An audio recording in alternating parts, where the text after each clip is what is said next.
छत्रपती संभाजीनगरच्या शेंद्रा MIDCतील गोडाऊनला जे ते भीषण आग लागली। आज सकाळी 7 वाजल्या सुमारास ही आग लागल्याची प्राथमिक माहिती आहे। आपण बघतोय अग्निशमक दलाच्या जवानाच्या मदतीने ही सगळी आग विझवण्याचं काम या ठिकाणी गेल्या 3 तासापासून सुरू आहे। मात्र ही आग एवढी भीषण आहे की अजून सुद्धा आगीचे लोट आपल्याला या ठिकाणी पाहायला मिळतात। आपण जर बाजूला बघितलं तर बाजूला जे ते 2 DP सुद्धा आहे। एका DP मधून सुद्धा जाळ येताना पाहायला मिळतो आणि या सगळ्या भागातील विद्युत पुरवठा खंडित करण्यात आला आहे। आणि या ठिकाणी जे ते एक गोडाऊन होतं, जे भंगाराचं गोडाऊन होतं, त्याचबरोबर जे ते या ठिकाणी चटया सुद्धा निर्मिती केली जात होती। मात्र या ठिकाणी जे ते अचानकपणे आज सकाळी आग लागली। प्राथमिक माहितीनुसार शॉर्ट सर्किटमुळे आग लागल्याचा अंदाज आता व्यक्त केला जातोय। अग्निशमक दलाच्या 4 गाड्यांच्या माध्यमातून ही सगळी आग आटोक्यात आणण्याचा प्रयत्न सकाळी 7 वाजल्यापासून सुरू आहे। मात्र अशा असली तरी या आगीची भीषणता पाहता अजून सुद्धा ही आग या ठिकाणी आपल्याला पाहायला मिळते आणि आकाशात जे पूर्णपणे असे आगीचे काळे लोट या सगळ्या भागात पसरलेलं चित्र आपल्याला पाहायला मिळतं। मात्र यापेक्षाही गंभीर बाब म्हणजे आजूबाजूला घर आहेत, मानवी वस्ती आहे। दुर्दैवाने जे आहे ती ही आग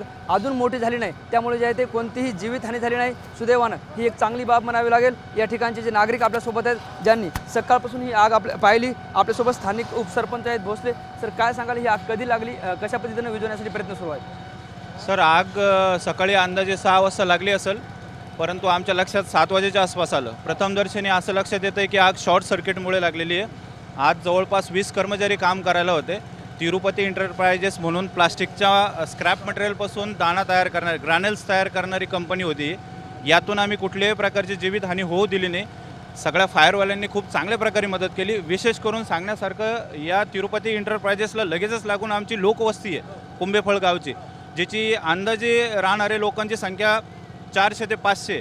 त्या सर्व लोकांना आम्ही सुरक्षित स्थळी हलवून तिथले घरातले सिलेंडर वगैरे सगळे हलवून स्पेशली फोकस त्यांना वाचवण्यावर केला आणि खूप चांगल्या प्रकारे आम्हाला फायर आणि बाकी सगळे ॲडमिनिस्ट्रेशननी मदत केली। त्याबद्दल मी सगळ्यांचा खूप खूप आभारी आहे। आता बऱ्यापैकी आग आटोक्यात आलेली आहे। काय सांगाल, तुम्ही सकाळपासून येत आहेत, सकाळचं दृश्य कसं होतं इथं? सकाळी थोडा धुवा निघला होता त्याच्यात, तिकडून कडीला काय, पण मग नंतर आम्ही लोक पहिले बाहेर काढे इथले। यायला म्हणलं बाबा तुमचा जीव वाचवा।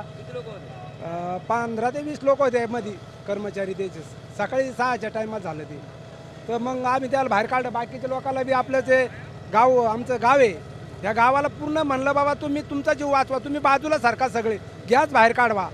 मग सगळ्याला ते मदत केली आणि आम्ही गावाच्या बाजूनं पहिलं या विझण्याचे प्रयत्न केले, म्हणजे आमच्या गावाला धक्का नाही लागा म्हणून।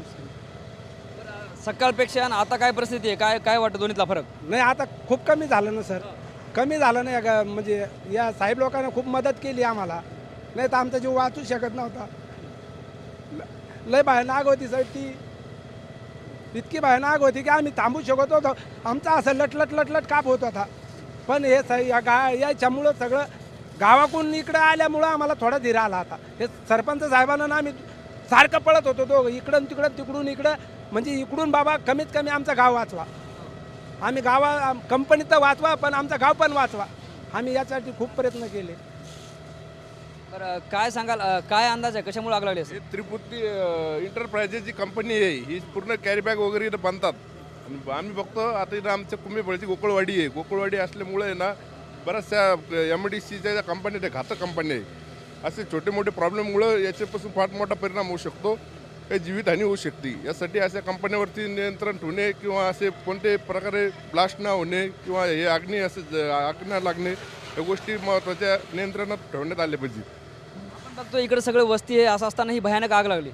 हां, तेच ना, अशा वस्ती असल्यामुळं आजूबाजूला घातक कंपन्या आहे, या कंपन्या पाहिजे नाही आहे। हे एक तर लांब पाहिजे कुठंतरी, याच्या आजूबाजूला असं शांत काहीतरी दुसऱ्या कंपन्या पाहिजेत। आता तुम्ही बघितलं आटोक्यात आलेली ठीक आहे, नाही तर याचा काही भयानक परिणाम झाला असता, दुष्परिणाम झाला असता, जीवितहानी झाली असती, ते भयंकर प्रकरण झालं असतं।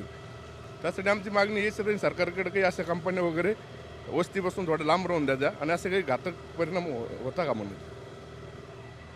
निश्चित आपण बघतोय हे सगळे स्थानिक नागरिक होते, गावकरी होते, ज्यांनी सकाळपासून जी आहे ती सगळी घटना पाहिली।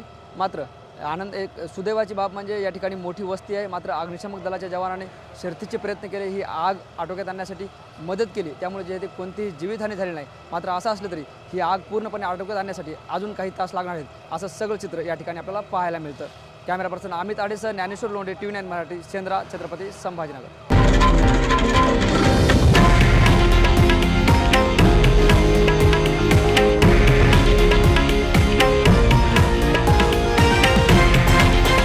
हे आहे देशातील नंबर 1 न्यूज नेटवर्क आणि आपण पाहत आहात TV9 मराठी, एकमेव.